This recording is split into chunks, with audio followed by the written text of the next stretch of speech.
to all. I am Professor Damon and I teach social work and I work with Madras School of Social Work. And I'm glad that I am able to meet you all virtually and share and reflect about one of the important social issue, which is suicide. Today, 10 September, is a World Suicide Prevention Day.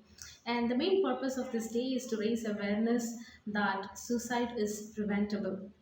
And when talking about suicide, it is not only an individual decision made by someone to end their life. Suicide is much beyond. It is a global concern and it is a major public health issue because for every single suicide is a tragedy that affects family members, communities, and entire countries. It has got a long lasting effect on their loved ones.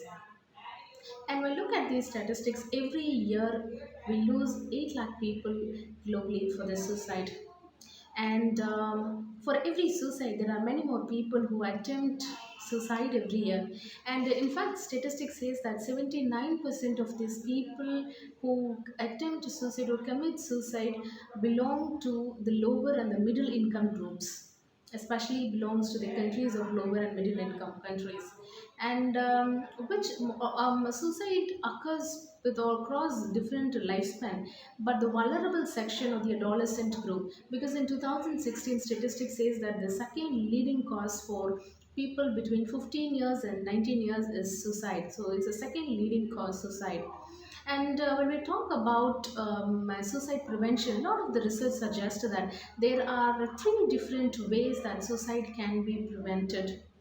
Number one, the best idea is teaching people about the risk factors that are associated with suicide.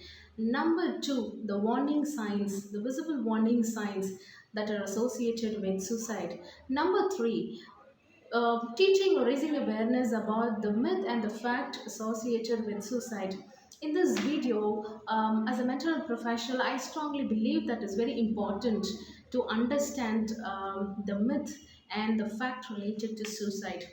The first biggest myth about suicide is talking about suicide is a bad idea. Probably some feel that it may be interpreted as an encouragement. It can give an idea, but the fact is, talking about suicide is not a bad idea because a lot of people who wants to make decision about end their life would be looking for an opportunity to talk to some people.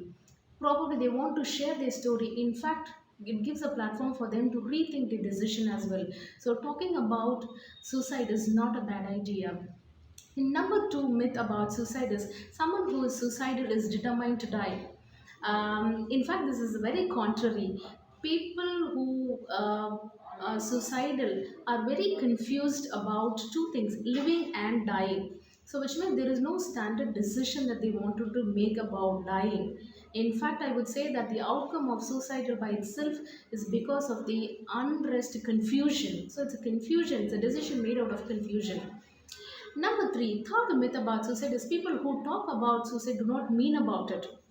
Probably people who have the suicidal ideation would love to share about their ideas to their loved ones, their family members. So people think that people who are vocal about it will not definitely do it, but the fact is they would be sharing about the ideas to others. In fact, they wanted to look for support.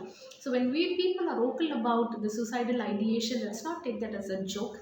Let's be serious about it and respond to them. And number fourth myth is people who die by suicide are selfish and they make an easy way out. This is something a very painful thing to understand, that everybody in this world loves to live. The people who commits to suicide, or the people who wants to end their life, they don't want to end their life, they want to end the suffering. It's not the choice that they make in life. They don't have any other option. They think that they don't have any other option to end their suffering. So it's a total myth that they are selfish, that they wanted to make an easy way out. The fifth myth about suicide is only people with mental disorder are suicidal. The fact is, though suicidal behavior indicates strong sense of unhappiness, there'll be some unhappiness, hopelessness. They're upset about things. Not necessarily all people who have an ideation or who commit suicide has a mental health disorder. So it can happen to anybody else. So it is very situational specific. And the sixth myth about suicide is that when someone is suicidal, he or she will always remain suicidal forever. This is a total myth, because the fact is, when you talk about suicide, the heightened suicidal risk is often short term and it is a situation specific. Probably for that particular situation, they wanted to move out of life. It not, need not necessarily that that's their destination that they wanted to decide. Probably they wanted to elevate the pain, that they don't want to face the reality of that pain. And so it's not necessarily somebody who had an ideation once would always remain with that ideation of suicide. And the seventh myth about suicide, and the very important myth that I strongly believe in, most suicide happens suddenly without a warning, and it's neither predictable nor preventable. That's a totally a myth. The fact is, suicidal ideation can be predicted, and if it is predicted in the timely, and it can be preventable also. So, as social workers, as psychologists, it's very important for us to understand. Let's join hands together, breaking the myth and providing a safer environment for people to stay happy and healthy. Thank you so much.